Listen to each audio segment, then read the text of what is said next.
Hello everyone, welcome to Excel Civils Academy. Today we are going to discuss about a topic called tribes. This is important for both your GS paper 1 and GS paper 2. In Indian society you have a topic called tribes, and also in GS paper 2 you have a part called social justice within which you have this topic of tribes. So it is important both for GS paper 1 and paper 2. In the following few videos, what we are going to discuss about is the definition of tribes.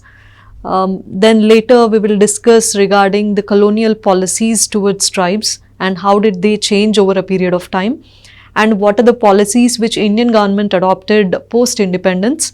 And then finally we'll discuss some of the unique problems which tribes in India face. Alright, now let us first begin with the definition of tribe. The definition or the category of tribe first came into picture with 1901 census, which the British government tried to do. In 1901 census, tribes were described as those groups who practiced animistic religions. Tribes are those groups who practice animistic religions. This is how the British government tried to describe the term called tribe. What are animistic religions? Those religions where nature is worshipped. For example, trees are worshipped as their ancestors or the ancestors of the group, or 5 elements are worshipped in the name of their ancestors. These sort of religions are called as animistic religions, and the Britishers described tribes as those groups who practice these sort of mystical religions or animistic religions where nature is worshipped as ancestors. Okay, now this was the definition which was given in 1901 census, but it was criticized quite a lot because there were various tribal groups which did not practice animistic religions, which practiced Hinduism, which practiced Christianity and also Islam. So there was a huge diversity within tribes regarding their religious practices. So this definition was considered a very narrow definition and doesn't accurately describe the concept of tribe. Then later, post-independence, various efforts were made by the central and state government to identify those groups which fall under the category of tribes, so that special protections like reservation can be given to them, or some sort of affirmative action can be taken in supporting those who fall under this category of tribes.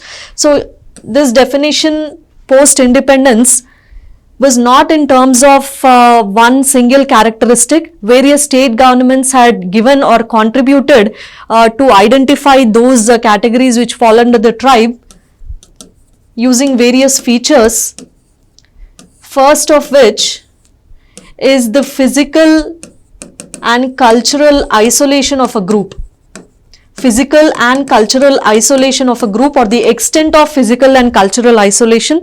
So when a group is relatively more isolated compared to others in the society, then that can be an important characteristic of a group to be called as a tribe. So the extent of physical and cultural isolation, generally these groups stay apart from the normal rural society that we have in India, or they stay apart from the villages that we have in India. They usually stay in hilly areas or forested areas, and they are not well connected with the rest of the civilization. Such groups can be characterized as tribes. Okay, then the next important feature that they have identified is the racial characteristics of a group. Again, keeping in mind the various tribal groups in northeastern region and also in the central Indian region, the racial features of a group which are quite different from the mainstream racial features is also considered as one of the features or characteristics which can be attributed to this concept of tribes. Then the third type of characteristic which was identified was the nature of economic systems which these groups undertake. That is mainly subsistence based or pre-agricultural economic systems is what they have. For example, hunter-gatherers or jhum cultivation, where forests are slashed and burned, and cultivation is carried out by these groups. And even if settled agriculture is practiced, it is mainly or only for subsistence. It is not for selling those goods and services in the market. So the sort of economic system that they have is a primitive economic system or pre-agricultural economic system. This is another characteristic which was attributed to this concept of tribes, that is the nature of economic system.